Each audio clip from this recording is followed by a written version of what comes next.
ఈరోజు నేను పెరుగోడ చేయబోతున్నా అండి. నేను ఎలా చేస్తున్నా చూడండి. దీన్ని హిందీలో దైబడ అంటారండి. వీటికి కావాల్సి ఉన్నాయి. నేను 3 అవర్స్ ముందు ఒక చిన్న టీ గ్లాస్ నిండా మినపప్పు, ఒక టీ గ్లాస్ నిండా పెసరపప్పు తీసుకొని నానబెట్టుకున్నానండి. ఇది గ్రైండర్ చేసుకొని వద్దాము. చూసామండి, గ్రైండర్ పెట్టేశాను కదా పిండి.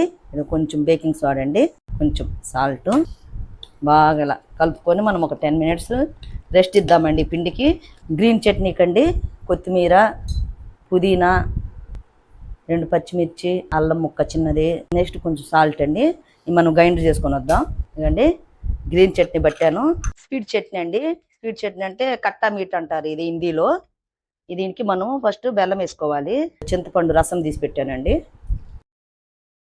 1 స్పూన్ కారం అండి, కొంచెం సాల్ట్. స్వీట్ చట్నీ కూడా గ్రైండ్ పట్టుకుని వద్దామండి. ఫ్రెష్ పెరుగు ఉంటుంది కదా, మేగడతో సహా నేను బాగా చిలికానండి. తీయ ఉంటుంది పెరుగు. చూసారు కదండి, మనం ఇలా బోండల్లాగా వేసుకోవాలి వడలు. ఎందుకంటే మనం ఎక్కువ స్మూత్గా చేసాం కదా పెరుగోడకి, అందుకని ఇలా వస్తాయి. చూసారు కదండి, కాలిపోయినాయి. ఇప్పుడు మిగతాయి వేసేసుకుందాం.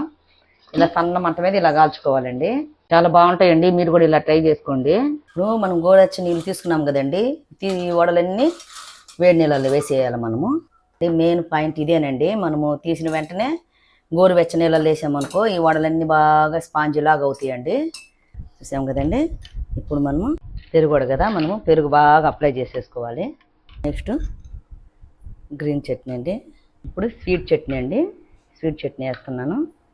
ఉల్లిపాయలు అండి, కొత్తిమీర, కొంచెం పుదీనా, నెక్స్ట్ కారపూస అండి. మీ ఎమ్మిగా అలా సర్వ్ చేసుకొని తిన్నారనుకో చాలా టేస్ట్గా ఉంటుందండి. వీడియో నచ్చితే లైక్ చేయండి అండి. ఓకేనా అండి, డన్.